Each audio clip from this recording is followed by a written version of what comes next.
Hello, friends, and welcome to the next episode of How Did I Get Here?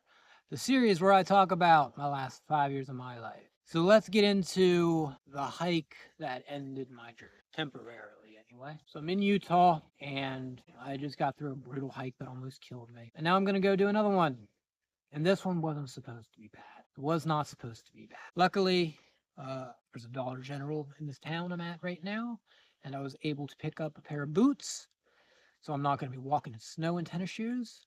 Thank goodness. I set off on this hike. Now, this hike, again, it wasn't supposed to be a hard hike.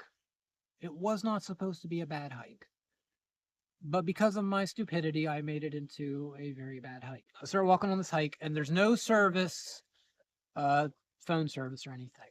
This is the biggest problem because I was using all trails to figure out where I'm supposed to go.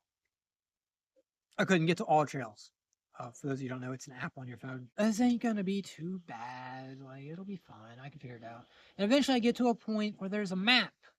And, I take a picture of the map, like, okay, I'm gonna be able to figure out how to navigate here. And I do have Google Maps because Google Maps is cached. At some point, there was supposed to be a right turn somewhere. And I somehow missed this right turn. It didn't show up on Google Maps. It was in the picture, but I must have just missed. And I remember the first night, I ran into cows. Like a lot of cows. Like 20 or 30 cows just in this ravine, which was very weird, but it is what it is. I slept close to the cows that night. I woke up, I continue walking the path, and I get to a point where it's just a wall. There's a fork in the road back a little ways. Maybe I took a wrong turn. The picture says this is the way you're supposed to go, or maybe that fork in the road was the turn I'm supposed to take. I don't know. So I backtrack to the fork, and I'm sitting here thinking to myself, maybe I should just go back to town and prepare for this more. And I absolutely should have. Or maybe I shouldn't have. Maybe, the universe was, I had to take this path because reasons. I wouldn't be where I am now had I not decided to take the right turn at that fork. I take the right turn at the fork, and I'm walking. Another night comes, and I go to sleep. Now I'm out of food. I guess this is only supposed to be a 2-day hike. So I only bought food for like 3 days. And it's now on the third day. So I'm basically out of food. Luckily, there's like water everywhere, like snow, which not best to, use snow to hydrate yourself. But I'm not cold. So I was like, yeah, it's fine. I remember I boiled up some snow to mix into water at one point. And yeah, I didn't deal with extreme cold on this trip. There wasn't a lot of snow on the ground. There was a little bit, but not much. And cold wasn't the issue. But I keep walking down this trail. Am I on the right way? I don't know. I sleep another night. I am fully lost in this ravine. But I keep walking the trail. Eventually, I will have to hit some form of civilization. And that's when I hear it. Cars. I hear cars. Okay, I don't know exactly where I am, but I know there's cars around.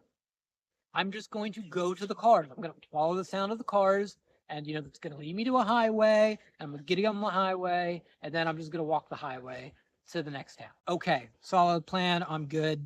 I don't have to backtrack. I follow the sound of the cars. And again, I'm in a ravine, which means sound travels very far in a ravine because the sound bounces off all the walls. So, I think, I'm probably like 100 feet away from the highway. Where in reality, I was like 5 miles from it. And finally, I get to the highway. All is good. The highway is about 400 feet in the air because I'm in a ravine. And the highway goes over the ravine. I am starving at this point. And now I'm starting to get a little cold. Because, I don't got food to, produce energy. So, my body temperature is just dropping. What the heck am I going to do? I can backtrack another 3 to 4 days with no food. Or I can attempt to climb out of a ravine. And so I looked around and and I saw a line I could do. I saw a line where I was like, I am experienced enough at climbing that I can free climb this. Now, the start of it wasn't bad. The start of it was basically a hill, and I could just kind of walk on all fours going up it. It wasn't completely vertical. That got me almost to the top. And now's the part where everything's completely vertical and I have to climb. And I see a line that I can do. Like, I know I can do this line. You know, I free climbed in the past. I can do this. You got to keep in mind, I got like 30 pounds of gear on me, 30 or 40 pounds of gear on my back. No rope or anything. I remember I started like over here and I climbed up about 5 feet. This is only like a 15-foot climb. I just had to climb up like 15 feet and I'd be on a ledge. And this was the hardest part. And I climb up about 5 feet and then I got to shimmy over this way. And then the trickiest part of the line was I had to kind of, I don't want to say leap, but quickly outstretch to grab a rock. And I remember the first time I did it, I'm about 10 feet up, which isn't very high. You know, I've climbed about 10 feet at this point.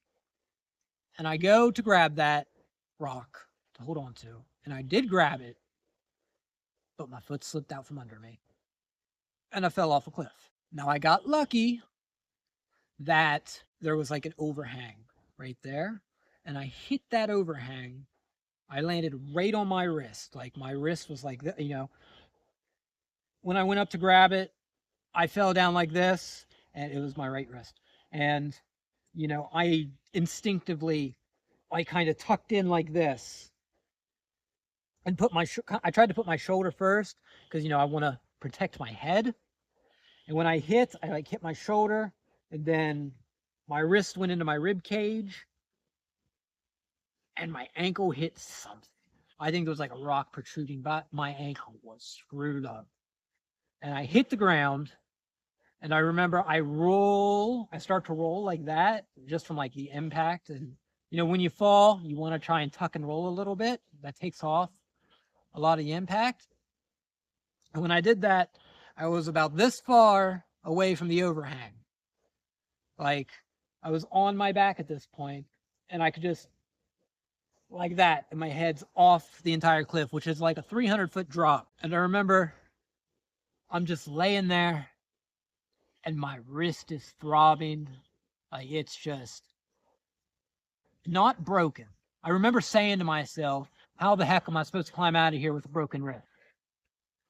It wasn't broken, luckily, but it definitely did some damage to me. I remember saying that in the moment. You know, I just fell off and my wrist hurts like heck. And I remember just kind of screaming that right there. Like, how am I supposed to climb out of here with a broken wrist? And I get up and I'm just like, you know what? I gotta do it. So I go back over to the side. I climb up, you know, 5 or 6 feet, come back over here, climb up a little bit. I position myself a little differently. And I reach up and I grab that rock. And then I got to maneuver my leg up this way a little bit to push off to go this way. And I do that, and I grabbed a hold of another rock.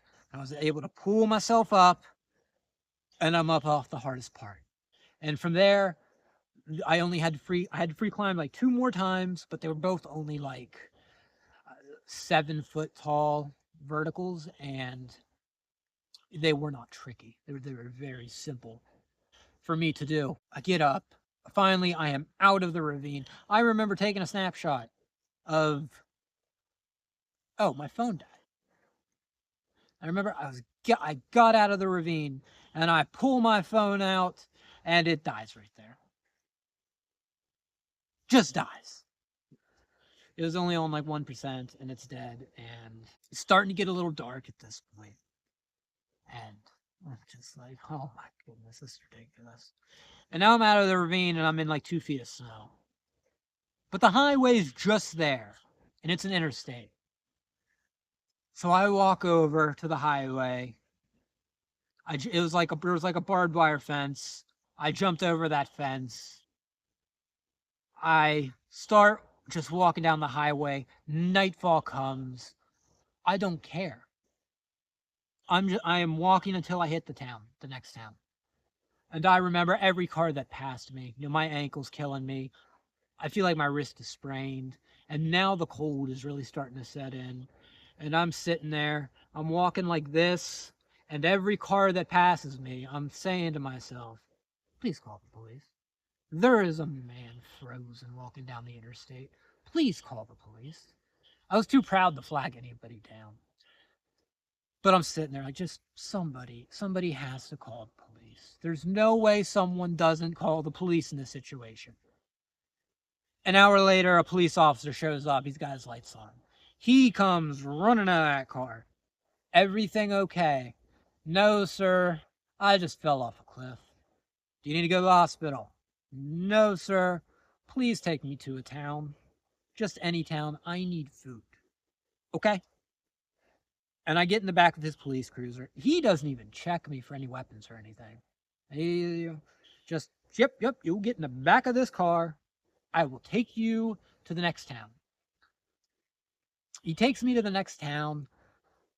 For some reason, I think it's Green River. I'm gonna double check, but I think it was Green River, Utah. And I really need to add the flash here. And yeah, I believe it was Green River, Utah. He takes me to Green River. He drops me out. He's like, be careful. If you need anything, call us. And I was like, thank you very much. I walked into, it was a Love's truck stop.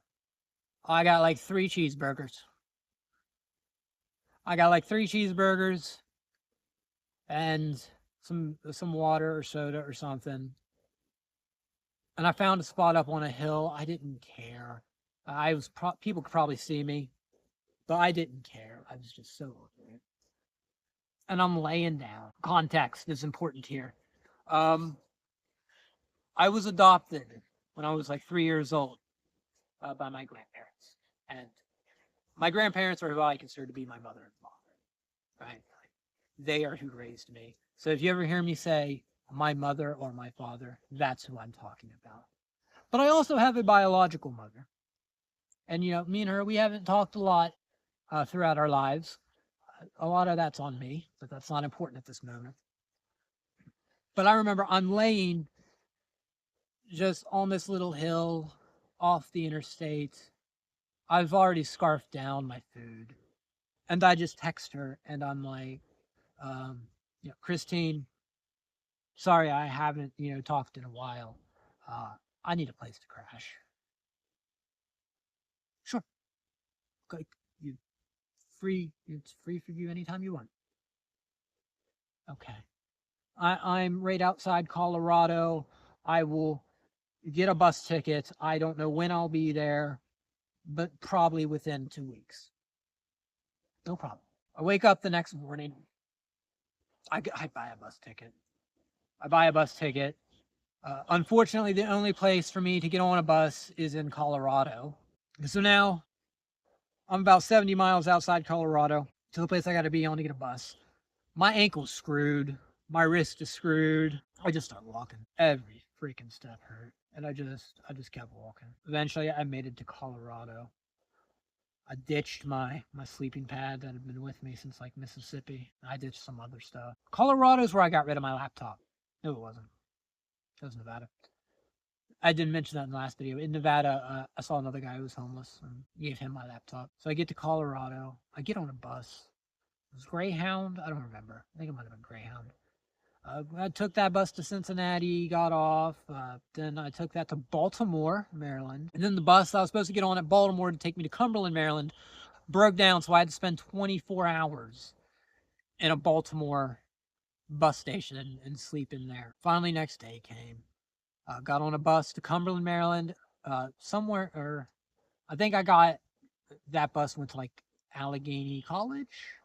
No, somewhere in Allegheny County. The bus took me somewhere in Allegheny County.